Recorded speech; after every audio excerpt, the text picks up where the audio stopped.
आज तुम्हारे घर के सामने गाड़ी खड़ी थी, कोई मेहमान आए थे क्या? हाँ, वाइफ के क्लास में आए थे, वहीं भूल गई। इसीलिए तो यार माशरा में तुम्हारा औकात बुलंद है, लोग इज्जत की निगाह से तुमको देखते हैं। सच है कि वाइफ अगर तालीम याफ्ता हो तो शोहर की इज्जत में इजाफा करती है, उसकी वजह से उसके यहाँ मौसम के लोग आते हैं, ताल्लुकात करते हैं।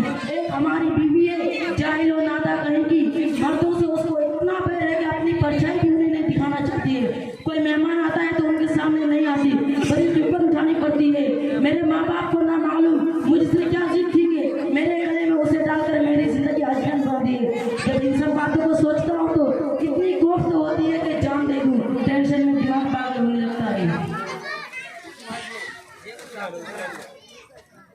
अस्सलाम वालेकुम व रहमतुल्लाहि व बरकातुहू। वालेकुम अस्सलाम व रहमतुल्लाहि व बरकातुहू। क्यों आज बड़े गमज़दा नजर आ रहे हो? चलो आज बहुत अच्छी फिल्म लगी हुई है, थोड़ी देर में ही दिल बहला लेंगे। हाँ, चलो चलते हैं। अंकल जी को भी साथ ले लो। भागो यहाँ से कमीनो, तुम लोग सिर्फ नाम के मुसलमान हो, इस्लाम की कोई खूबी तुम्हारे अंदर नहीं है। अपनी बीवियों को दूसरों के हवाले करने पर फख्र करते हो। कम वक्त की बीवी नेक है तो ये उसकी बुराई करता है और उसे ख्वाहिशा बनाने का चक्कर में, और अब टेंशन दूर करने के लिए फिल्म देखने जा रहे हैं। क्या तुम बता सकते हो कि फिल्म बीनी में कितने नुकसानात हैं? उसमें नंगी तस्वीरें होती हैं जिससे जज्बात भड़कते हैं और उसके नतीजे में उरियानत, फहाशी, ज़िनाकारी और बदकारी जैसी बुराइयां जन्म लेती हैं और पूरे माशरा को गंदा करके रख देती है। छोड़ो यार इनको, फुट्टे हो गए, बाल सफेद हो गए, गाल पिचक गए, चेहरे पर झुर्रियां पड़ चुकी है, पैर गाँव में लटक चुकी है, तो इनको फरिश्ता बनने की सूझ रही है। अगर जवानी की कुछ रमक बाकी होती तो हमसे 2-4 कदम आगे होते। मेरे बेटो सुनो, अभी तुम बच्चे हो, अकल के कच्चे हो, अभी तुम्हारे मुंह से दूध की बू आ रही है। मैं भी अपनी जवानी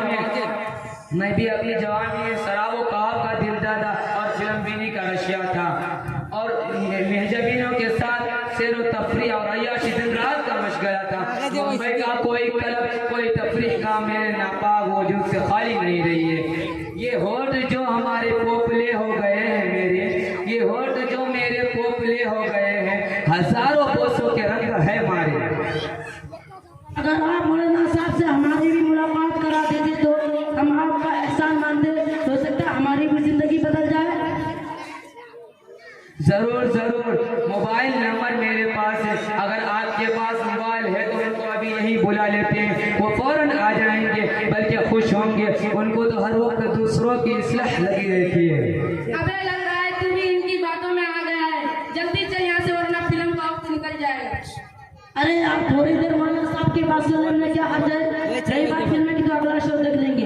रात तो अपनी, हाँ अंकल आप नंबर बोलिए। लो ये है नंबर 9791161398। देखिए अंकल आप ही बात कर लीजिए।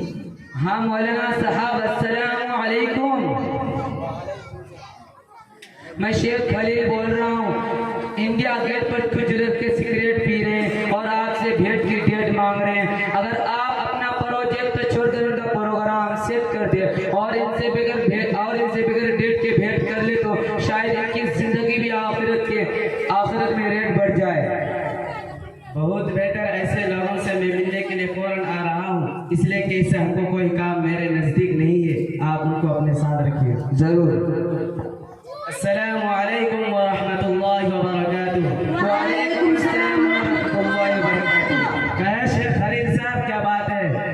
ये लोग दीन से बिल्कुल बेगफलत है, मगरिबियत के दिल ज्यादा है, इनके घर में बेपर्दगी आम है, बल्कि इंतहा दर्जा की है। इनके घरों की औरतें भी अजनबी मर्दों के साथ बेपर्दा घूमती है और ये खुद भी अजनबी औरतों के साथ सैर व तफरीह करने आते हैं। फिल्म बीनी तो दिन रात का इनका मशगला है। आज यहाँ पर मुलाकात हो गई, मैं टूटी फूटी जवान में कुछ समझाया, इनकी समझ में आ रही थी, सोचा कि आपको भी सहमत कर दो ताकि आप कुरान और हदीस की रोशनी में इनको समझा दे। खुदा करे इनकी समझ में बात आ जाए।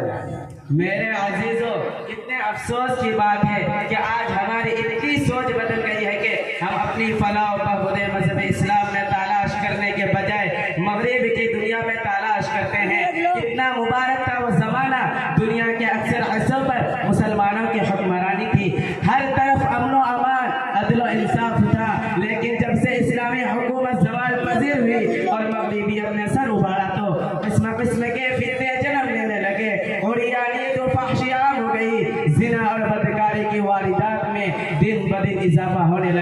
और ये नारा बहुत जोर शोर से क्या जाने लगा। अभी तक औरतों को घर की कोठरी में बंद किया गया था, आबादी का नक्शा हिस्सा बेकरार पड़ा था और वो किताबें और तरक्की नहीं हो पा रही थी, इसलिए कि औरतों को भी मर्दों के शहना बशाना चलना चाहिए। अभी तक तुम्हें हुकूमत व सियासत के ऐवानों से मारूम रखा गया था, अब तुम बाहर आकर जिंदगी के जद्दोजहद में हिस्सा लो। दुनिया भर के एजाज़ात और ऊंचे ऊंचे मनासिब तुम्हारा इंतजार कर रहे हैं। दीन फितरत इज्जत व आबरू का ताज रखा था और जिसके गले में इफ़्फ़त व इज़्ज़त का हार डाला था, तिजारती इरादों के लिए एक शोपेश और मर्दों की थकन दूर करने के लिए एक तफरीह का सामान बनकर रह गई।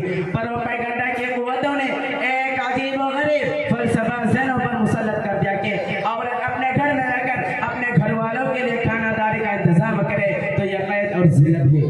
लेकिन वही औरत अजनबी मर्दों के लिए खाना पकाए, इनके कमरों की सफाई करे, होटलों और जहाजों में इनकी मेजबानी करे, दुकानों पर अपने मुस्कुराहटों और ग्राहकों को मुतवज्जा करे और दफ्तर में अपने अफसरों की नाज़बरदारी करे तो यह आज़ादी और यह आज़ाद है। इन्ना लिल्लाहि व इन्ना इलैहि राजिऊन। हालांकि अल्लाह तबारक व तआला ने औरत और मर्दों की साख्त मुख्तलिफ अंदाज में बनाई है।